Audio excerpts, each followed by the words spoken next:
libro que responden a lo que cada escuela supone sus alumnos pueden llegar a tomar en cuenta. Que también es un gravísimo error.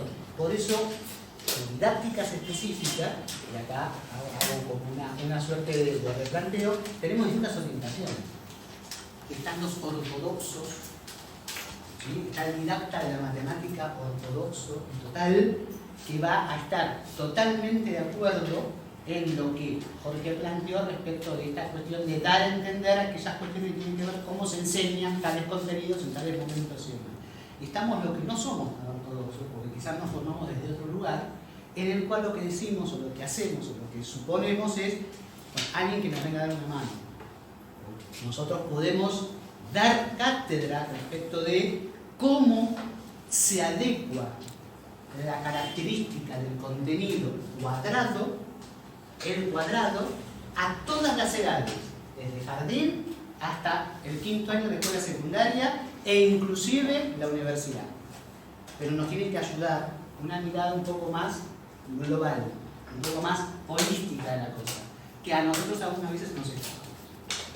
Hoy por hoy, en esta didáctica específica, en la mayoría, en realidad, la preocupación es por la producción de conocimiento. Lo decía Jorge también. ¿Sí? Nuestra obsesión es que en el aula se haga matemática, se produzca matemática, que los alumnos sean productores de conocimiento. No se produce conocimiento sabiendo solamente la didáctica de la matemática. Si no tenemos categorías de análisis generales, nosotros mismos también perdemos la posibilidad de esta mirada, de esta explicación. Con lo cual, apague grabadores, yo voy a negar, no es mi voz la que sale ahí en ningún momento, además, este reconocimiento a la necesidad de la general es simplemente una cuestión de, ya lo dije, no digo más, ya me lo dije, ¿sí? Pero es una cuestión interesante tomar en cuenta. De la misma manera en la que la general no puede dar cuenta hoy por hoy de los niveles de estudio al cual la matemática, por ejemplo, en la didáctica específica de la matemática, hemos llegado, nosotros no podemos tampoco arrogarnos la posibilidad de decir, podemos con nuestros esquemas explicar lo que pasa en todo el mundo, explicar lo que pasa en cada aplicado. Por eso cada vez más hablamos de grupos interdisciplinarios de didáctica. Aquí, por ejemplo, en la escuela existe un centro, el Centro de Estudios en Didácticas Específicas. Diálogo permanente entre unos y otros. ¿Qué te sirve a vos? ¿Qué me sirve a mí? ¿Cómo miramos la cuestión? No olvidando que los que van a trabajar en docencia van a trabajar con alumnos que durante el transcurso de la mañana, de la tarde o de la noche van a recibir estímulos de contenidos de distintas áreas en simultáneo. Porque todavía tenemos el mosaico cubierto, con lo cual a los 10 años recibimos historia, geografía, matemática, educación física, plástica, música y todo lo que vamos cambiando con nombres correspondientes. Es como que el estudio del aula deja de ser un espacio especializado de algún campo de disciplinas. Si alguien quiere saber qué sucede dentro de las aulas, en verdad necesita de un cruce interdisciplinario, no solo entre las didácticas, sino también con otros campos de saber. Piensen en situaciones de aula. El pibe está en el fondo, solo, apático, llora. ¿Qué le pasa a ese pibe? ¿Quién puede dar una respuesta? Los pedagogos, los psicólogos, los sociólogos, y a lo mejor los psicólogos. Pero hay pibes en las aulas que tienen manifestaciones que los pedagogos o los didactas no podemos interpretar porque carecemos de herramientas. Circulan en las aulas letanías en boca de los docentes que no vienen de su saber especializado, sino de su sentido común. Y vos tenés que estudiar, nene, porque si no estudias no vas a ser nadie. Esa es una letanía. Lo repiten una vez, 2 veces, 3 veces.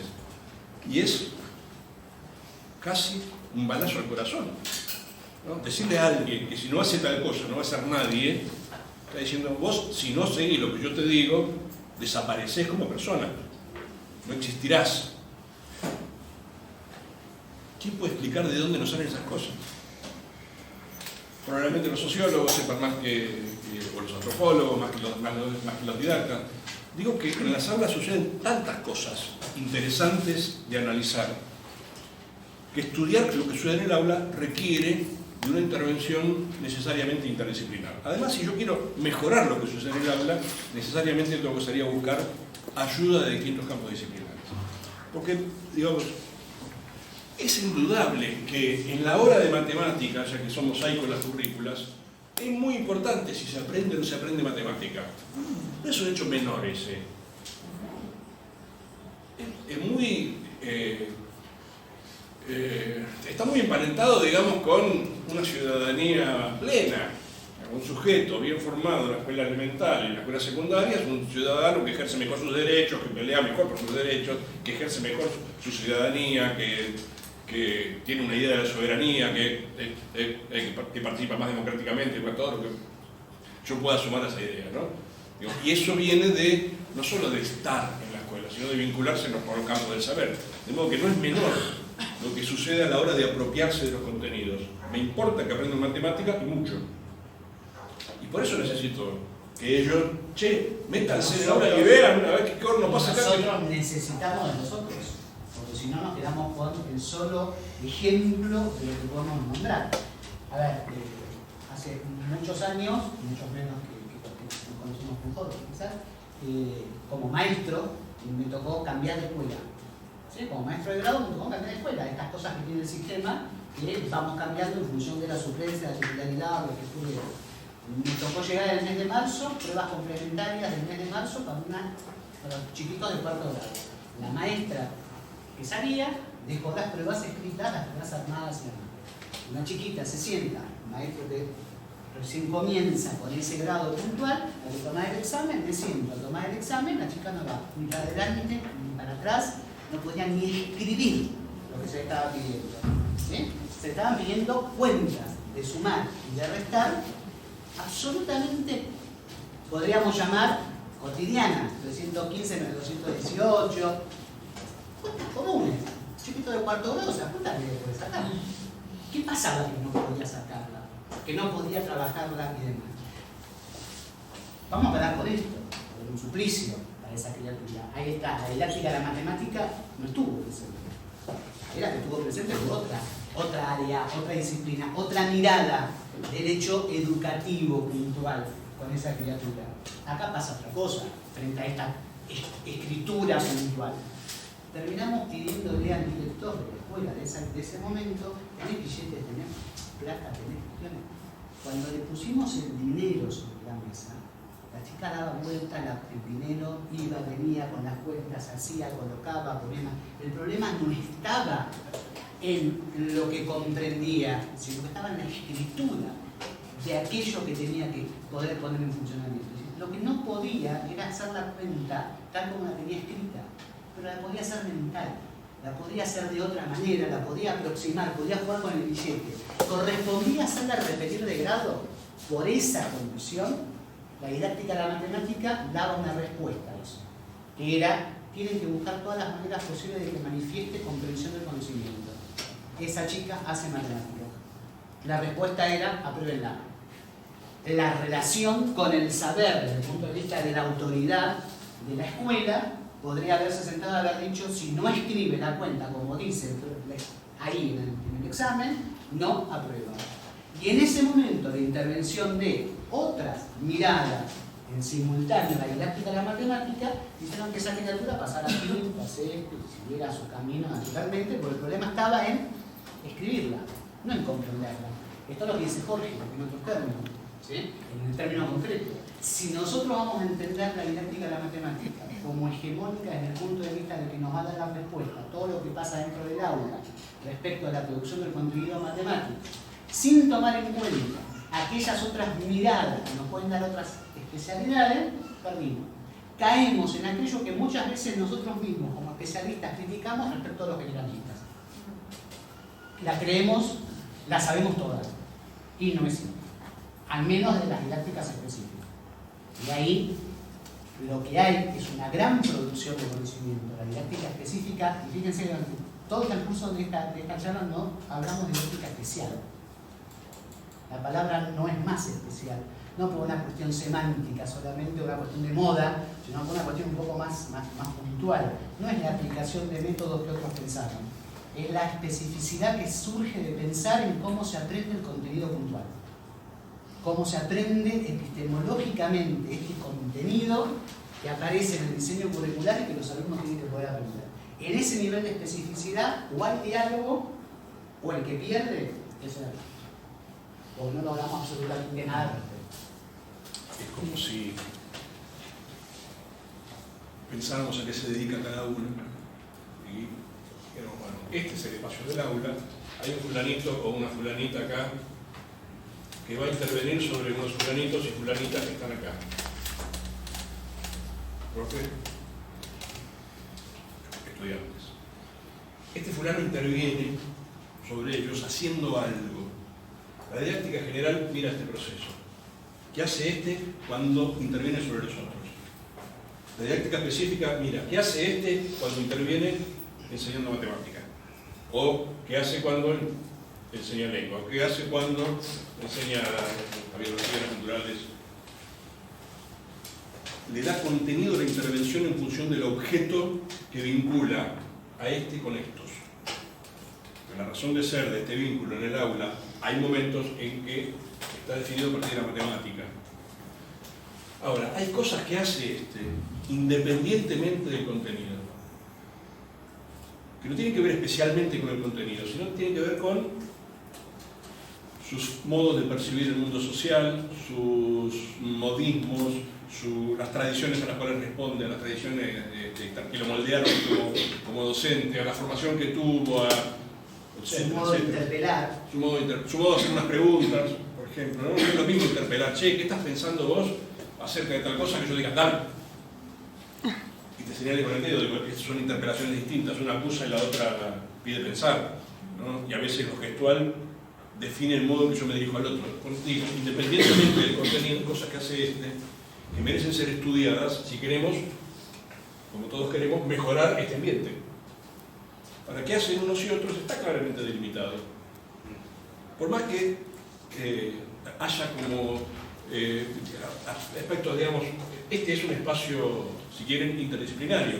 Y entonces, si hubiera un analista acá adentro viendo a ver cómo mejora este espacio, y fuera un didacto o didacta de la matemática, seguramente vería cosas que son del campo de la sociología, cosas de la didáctica general, cosas de la psicología, y hasta intervendría con sentido también, no es que metería la pata.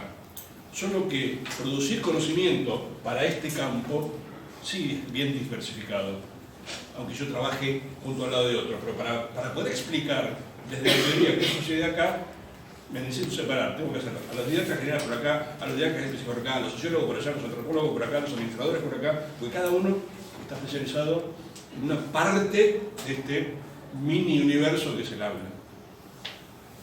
Acá se junta todo, la teoría y la práctica no siempre son lineales, nunca son lineales, ¿no? Lo que sucede en un ambiente de práctica no es lo que sucede en un ambiente de teoría.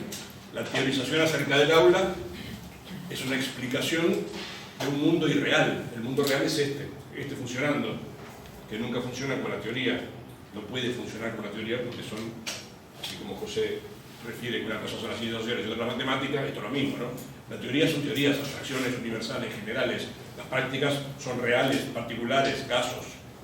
Las aulas son particulares, son casos, no responden a las teorías, pero las teorías nos hacen pensar, nos generan pistas para reflexionar, nos hacen producir conocimiento y para intervenir sobre el mundo a veces orientan nuestras intervenciones, digo, para eso sirven las teorías, ¿no? Digo, en la teoría necesitamos diversificarnos, pero en el ambiente del aula podemos, independientemente unos de otros, actuar con sentido, con razón y con buen criterio, y si estamos juntos mejor todavía, porque tenemos una mirada más holística, todos nosotros, ¿no? Lo que sucede acá, insisto, suceden muchas cosas. No lo puedo reducir a hay un vínculo docente-estudiante, no. Hay un vínculo docente-contenido, no.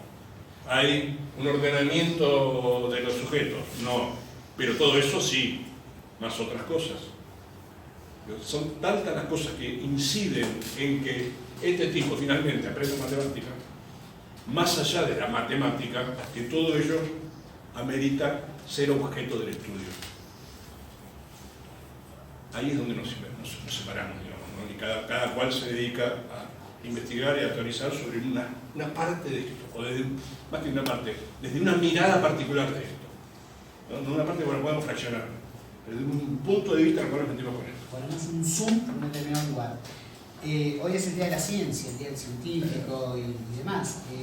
Mariano Castex, nombre del médico que durante muchos años fue el nombre del hospital, del policlínico aquí de San Martín, creo que ahora se llama Eva Perón, fue el policlínico Castex desde siempre, además, decía algo más o menos, no lo puedo repetir textualmente, pero decía algo así como que era médico sanitarista, generalista, decía, vamos, estoy hablando de la época de fines de los 40, 50, ¿sí?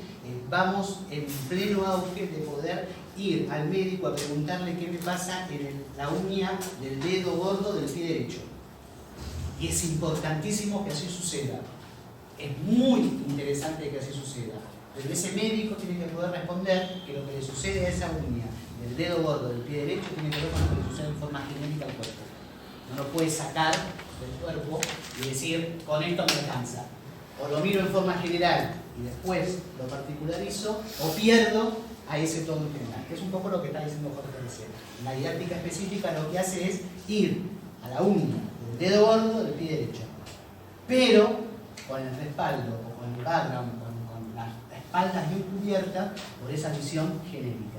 Lo que le pasa al chiquito cuando estudia matemática, lo que le pasa a ese adolescente cuando estudia matemática, es algo que le pasa a ese adolescente en función de ese contenido en particular, lo que le pasa a ese adolescente, que está en todo el mundo, en toda una característica y una capacidad de trabajo. Cuando estuvimos todos en la escuela secundaria había cuestiones de matemática que los profesores afanosamente querían hacernos entender, y uno por respeto le decía, si te levantaste temprano, tomaste el mate cocido y te viniste a la escuela, yo te respeto y te digo que sí, pero no te entiendo nada de lo que me estás diciendo, porque además no me importa nada. Y de hecho, muchos de los contenidos escolares que están ahí prescritos curricularmente y que tienen que dar, se olvidan rápidamente, porque uno en la vida cotidiana no los usa, naturalmente. ¿Sí? Es decir, cuando uno estima en la vida cotidiana, uno aproxima en la vida cotidiana, vamos a tener un 15% de aumento en la tarifa del gas para la próxima semana. Si pagué tanto, y uno hace un número, por lo general lo tira más arriba, como para decir, me vino un poco más abajo, estoy un poco más contento, como me sobraron 2 pesos en todo el bolsillo, y hace, la escuela no le da tiempo a eso. Ahí es donde la didáctica de la matemática empieza a tallar, específica. Señores, globalmente lo que se hace no es exacto, lo que se hace es aproximar. Lo que la persona hace en su mundo real es aproximar, es estimar. Enséñenle eso. Y después, enséñenle a trabajar el preciosismo de decir cuánto me da. Los problemas de los libros escolares de matemática, los problemas de la matemática escolar, siempre dan. Siempre hay una respuesta. Siempre hay que buscarla. Muchas veces los maestros nos felicitan y nos ponen muy bien, nos ponen la cabecita con el grito para arriba, la sonrisita, nos ponen un montón de estímulos para decirnos te dio. Y te dio si no hay otra forma más que me dé. Si no había otra posibilidad que me diera. ¿Quién me dijo que me iba a dar una cosa diferente? Eso no se trabaja en la escuela. Ahí está el didacta, que va a decir, va a poner el zoom y va a decir, dirá que la matemática que estás enseñando no tiene ningún tipo de asidero en lo cotidiano. ¿Quién me dice a mí qué es lo cotidiano? La visión global que puedo tener de la escuela. Quizás los contenidos escolares son como los yogures de los supermercados chinos. Hay que mirar la fecha de vencimiento. Se enchufan a la noche, es el viejo mito que tenemos todos de ir a ver en los supermercados chinos los trapos de piso porque chorrea ¿sí? O en los precios cuando Walmart abre las puertas para la venta masiva y demás. La leche vence mañana. No se compra 5 sachets de leche, no la va a tomar. No se puede frizar, se te vence mañana. Los contenidos escolares, a menos en la didáctica específica de la matemática, lo que nosotros decimos es exactamente eso. Hay contenidos que están vencidos, que huelen a rancio.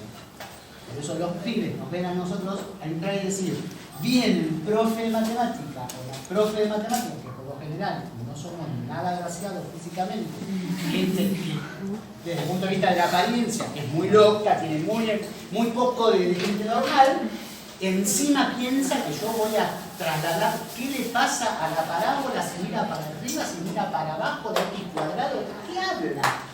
Ahí es donde el diálogo se va a trabajar. ¿De qué estás hablando? La didáctica específica va a dar una respuesta, la didáctica general va a decir contextualizar. El pibe tiene 16 años, el pibe tiene 10 años. Tenés que darle elementos, tenés que darle herramientas, pero hay cosas que realmente. El placer que nos puede causar a nosotros hablar sobre la trigonometría no es el mismo placer que le puede causar a la gente. ¿Sí? ¿Quién piensa parado en una orilla de un río, mirar a la otra orilla y decir cuál será la distancia que me separa del pajarito que está allá? Yo me paro ahí, tomo un mate, me fijo otra cosa, ya está, digamos. Eso lo piensa una mente que tiene que ver con este contenido de utilidad. Decirle al chico, te va a servir para eso, decirle, la verdad, ¿sabes qué? ¿Sí? De esa forma, cuando estudiaba en la escuela, todo para dibujar una gráfica, una función, que hacían una tabla de valores, cuánto valía la X, cuánto valía la Y, le iban poniendo los numeritos. Si la X vale 1, la Y vale cuánto, si la X vale 2, la Y vale tanto. Yo escribo una ecuación y pongo Y igual 3X más 4, le pongo el celular, tengo una app, ¿sí? Que es el Photomatic, me saco para explicar. Y en el celular me aparece todo el desarrollo de toda esa tabla de valores. Cuando explico de X, explico de Y. Es decir, que decirle al chico, vamos a la escuela, a que yo te enseñe cuánto vale la X, cuánto vale la Y, para que vos hagas el dibujito correspondiente, es decirle, ¿sí? El celular lo tienen todos, la mayoría. Cada 2, cada 3. Ahí está el planteo de la didáctica específica que me va a decir. Señor profesor, piense, ¿para qué le enseñamos a enseñar? ¿Cuál es la necesidad de ese contenido? ¿Qué tiene que enseñar respecto de ello? Y ese profesor no solo tiene que pensar desde el punto de vista del contenido matemático, sino que tiene que dialogar con el generalista y decir, ¿cómo impacta el celular en este hecho educativo mirado de todo el mundo? ¿Se lo prohíbo o no se lo prohíbo? ¿Lo pongo en una caja? ¿Todos los celulares en una caja? ¿O lo uso? Y si lo uso, ¿cómo lo uso? Aunque, vuelvo a repetir, nos molesta decirlo, son necesarios. Son un mal necesario. Pero bueno, nosotros también, ¿eh? Reconocer que nosotros también. El ejemplo que da José, digamos, que interpela fuertemente la enseñanza más allá del contenido. Es un problema pensar genéricamente, por eso no necesita. Cuando yo era niño, adolescente, había pasado un año de Goya. La tabla de los elementos químicos, ¿se acuerdan de eso? En mi escolaridad se aprendía de memoria. No podías tener la tablita gráfica, tenía que retener los elementos químicos y su composición. Cuando yo era maestro, aparecieron las calculadoras. La primera discusión respecto a la tecnología en el aula que tuvimos es, ¿admitimos o no admitimos que los niños usen calculadoras? La respuesta fue no, porque si usan calculadoras no se agilizan en el uso de la cuenta mental. Ahora están los celulares y la calculadora está en el celular y todo adolescente tiene un celular y el celular es como el reloj, todo lo cortan y vuelve a interpelar sobre qué es lo necesario de ser enseñado respecto a los algoritmos, digo bien, José, y qué no, en el caso de la matemática, en función de la incursión de las tecnologías en el aula. Ya no es un problema de la matemática. Es más general, accede. Claro, porque la misma letra. ¿Tiene sentido que yo recuerde las capitales de provincia? La googleo en mi celu. ¿Tiene sentido que recuerde las poblaciones o las zonas económicamente productivas del país? La googleo.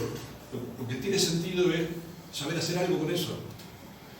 El dato ya no me sirve. La escuela de los datos ya es innecesaria. Los datos están disponibles con mucha facilidad. Ahora, si la escuela nos ayuda a pensar con esos datos, a trabajar con esos datos o a obtener decisiones analíticas con esos datos, habremos pegado un salto de calidad bastante más importante. Y ahí viene el diálogo. Eso es genérico. ¿Qué datos son los que los específicos decimos que siguen teniendo vigencia. ¿Cuáles son los que se pierden? Eso lo tenemos nosotros, como letra, no ellos. El planteo de los datos, la escuela de los datos ya no es una escuela potable, es un planteo genérico. Nosotros la tenemos que traer y decir, de eso nosotros, ¿qué podemos decir? Hay cosas que la matemática ya no tiene ningún sentido. ¿Sí? No tiene ningún sentido explicarle a los chicos, por ejemplo, ¿sí? Escribí, todavía están los libros, en primaria, escribí, poner el signo que corresponde, menor, mayor o igual.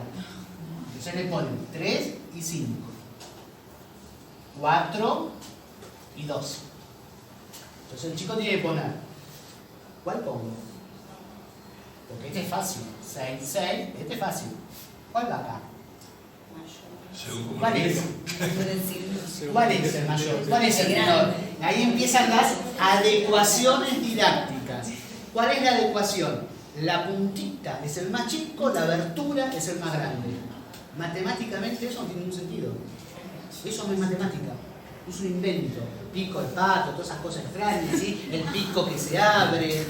Hay algunos libros todavía que vienen con pelícanos, que tienen las cosas bien. Buenísimo. Hay uno de estos dos que sobra. Acá hay una teoría matemática detrás que tiene un nombre propio, que se llama desigualdad triangular, que tiene un nombre de un inventor, que la historia dice que en realidad no la inventó sino que la robó, que es un fraude olímpico en la producción. Hay un montón de cosas para contar los pibes. Independientemente de eso, uno puede decir, en matemáticas se lee derecha, izquierda, izquierda, derecha. Entonces, no importa cuál de estos dos es, elegí uno. Vamos a elegir este. Esto se llama menor. Muy bien. Si 3 es menor que 5 y 2 es menor que 4. El puntito me da el menor, entonces este sobra. Hay un montón de signos que sobran en matemática. ¿Sí? Son inventos de la imprenta, exclusivamente. Productos de la imprenta, ninguna otra cosa más. Ninguna otra cuestión. Les pregunto a ustedes, la escuela de los hechos, ¿sí? ¿Ustedes se acuerdan en las gráficas? ¿Qué signo tiene acá la X? X e Y. ¿Qué signo tiene esto? Positivo. ¿Qué signo tiene este? Positivo. ¿Este? ¿Cuál es el fundamento matemático? Ninguno escuché por ahí. Que el 0 está en el eje de la Y.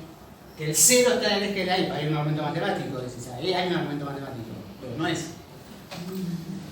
¿Por qué salió en... ¿sí? Y todos acordamos, más, menos. Y todos tenemos primer cuadrante, segundo cuadrante, con los productos correspondientes y demás. Pero cuando uno empieza a buscar la escuela de los hechos, googlealo a ver si lo encontrás. Si no lo encontrás, llevalo vos, profe, como un elemento de historia de la matemática. Estos son los ejes cartesianos. Renato Descartes, como podemos decir así, entre los conocidos, era un chiquito muy enfermo, que los curas se encargaron de proteger para que no se muriera en los fríos de la Francia de aquella época, ¿sí? Entonces este muchachito no tenía otra cosa que hacer más que pensar, y se pensó en toda esta teoría correspondiente, que cuando la explica, da cuenta de su agradecimiento a la derecha y con Dios los justos, a la izquierda y en la tierra los injustos. Ese es el origen, más, menos. No hay un origen matemático.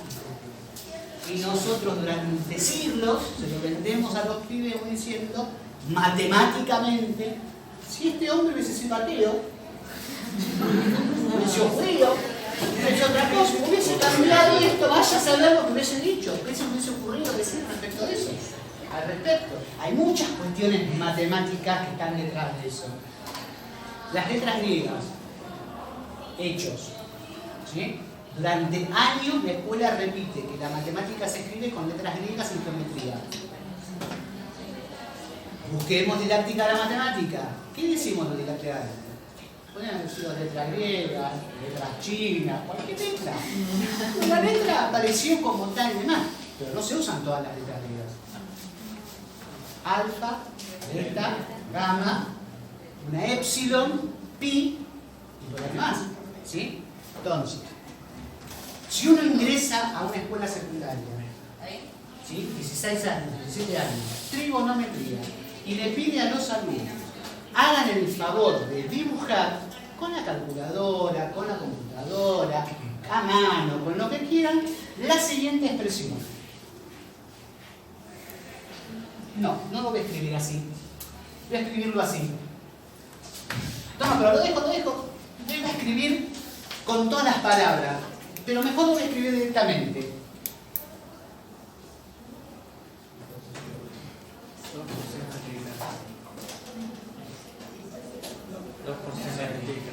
¿Por qué le pusiste el gol?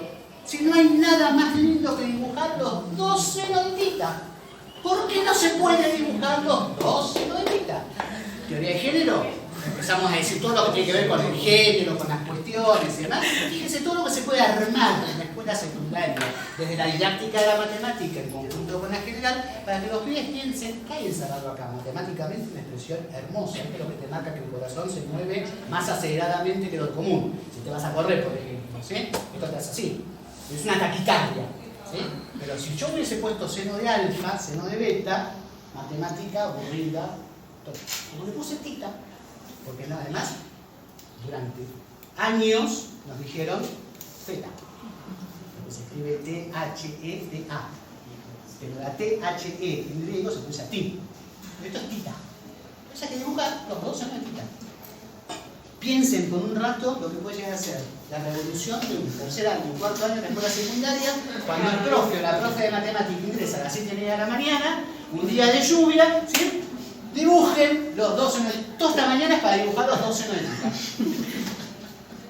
Vienen de historia, vienen de biología, tenemos todos. Armar una matemática diferente, una especificidad diferente.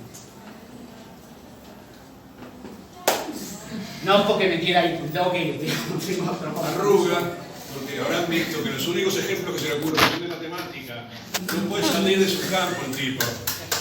No quiero salir del campo por la duda de meter la pata tanto. Preguntan. A ver.